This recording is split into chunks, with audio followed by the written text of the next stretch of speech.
শাবাশ শাবাশ, আজকে তোমরা দুজনে বসুবাড়ির মুখ উজ্জ্বল করেছ। এতদিন পরে তোমরা দুজনে এমন একটা কাজ করেছো যার জন্য আমি বুক বাজিয়ে বলতে পারি যে তোমাদের জন্য আমার গর্ব হয়। কিন্তু দাদু, আমরা দুজনের মধ্যে কেউই কিন্তু গর্বের মুখ লই। আজ পিসিমণি না থাকলে না রায়ন কিছু করতে পারতো, না আমি কিছু করতে পারতাম।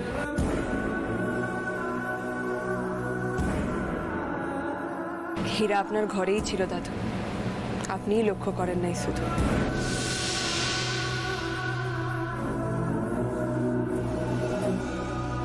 ব্যাস, সবাই একটা ভালো মুডে ছিল, ওর আগ বাড়িয়ে কিছু না বললে চলছিল না। হ্যাঁ গো, পারুল দিদি ভাই আর রায়ন দাদু ভাইয়ের জন্য তুমি যেরকম পুরস্কার দেবে বলে ঠিক করেছো, আমাদের খুকুর জন্য তো একটা ব্যবস্থা করতে হয়। সেটার বলতে খুকুর জন্য আমার তরফ থেকে একটা স্পেশাল উপহার তোলা থাকলো।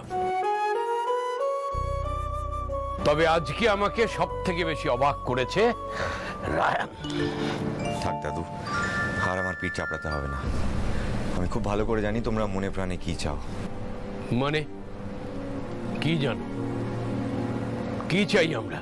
তোমরা এটাই চাও যে কম্পিটিশন আমি নই, পারুল জিতুক। সেই জন্যই তো তোমরা সবাই মিলে ওকে গার্ড করার জন্য হামলে পড়েছো। তুমি যদি এটা ভেবে থাকো সেটা তাহলে তোমার নির্বুদ্ধিতার পরিচয় রায়ান। কেন, আমি ভুল কি বললাম? তোমরা গার্ড করছো না ওকে? সিলেকশন রাউন্ড হোক কি এই রাউন্ড হোক, তোমরা তো সমানে ওকে বাঁচাচ্ছ। আর তোমার বন্ধুরা ওকে দমানোর চেষ্টা করে যাচ্ছে। সেটা আমার কোনো হাত নেই, সেটা আমি অলরেডি প্রুফ করে দিয়েছি। আর তুমি শর্ত দিয়েছো বলে আমি ওদেরকে কিছু বলতেও পারছি না। সেটা তোমার ব্যাপার, তুমি কোন দিক রাখবে কোন দিক রাখবে না সেটা তুমি বুঝে নেবে।